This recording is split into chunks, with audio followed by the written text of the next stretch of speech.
Flossie. We've got more tropics to talk about tonight.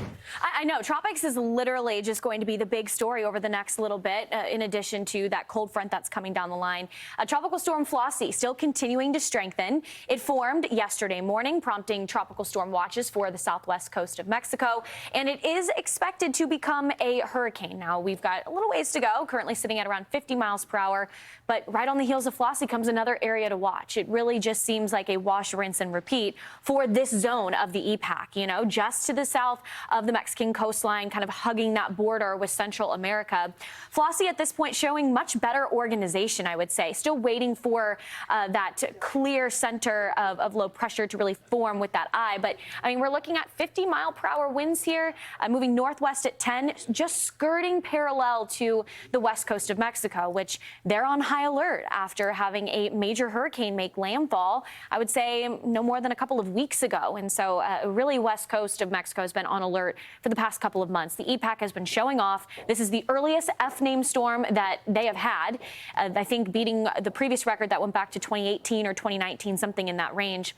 But I say hurricane. By tomorrow morning, that is the expectation. Hurricane Flossie. Then we're getting close to that Category 2 zone Wednesday morning. Then we run into that cooler water, Stephen, where then you got that rapid weakening as it approaches the Baja Peninsula, which I'm sure for a lot of folks, Friday being the 4th of July, although Mexico, they don't celebrate the 4th of July, but I'm sure a lot of people are taking that vacation and maybe heading out to Cabo San Lucas. Listen, you must know my family, and I was going to mention with Britta talking about weddings, my cousin got married in Cabo. It was over the 4th of July several years ago. We were down there in Cabo. This is not a time of year that you typically expect tropical systems at the tip of the Baja. Now, once you get into August and September, the humidity arrives. It's much drier right now. So it's been very just anomalous. You to see these storms drift north, to have them hugging that coastline of Mexico, where we have yet again Manzanillo. I mean, one of the many cities along the coast where we've had tropical threats. As you mentioned, it's not the first one. We had Eric. It's just been an active start to the EPAC season, which is in stark contrast to last year, which was the slowest start. They didn't have their first named storm until July 1st, July 4th region for the EPAC. And so they're probably thinking, whoa, I want last year back. I mean, and I can sympathize. But really, it's as you get closer to the Baja, the cooler waters start to come in. That really is a big staple of this basin, almost for the entirety of the hurricane season for them as a whole. So that usually creates a nice protective shield. But they could still get some gusty winds, rough surf along the Baja.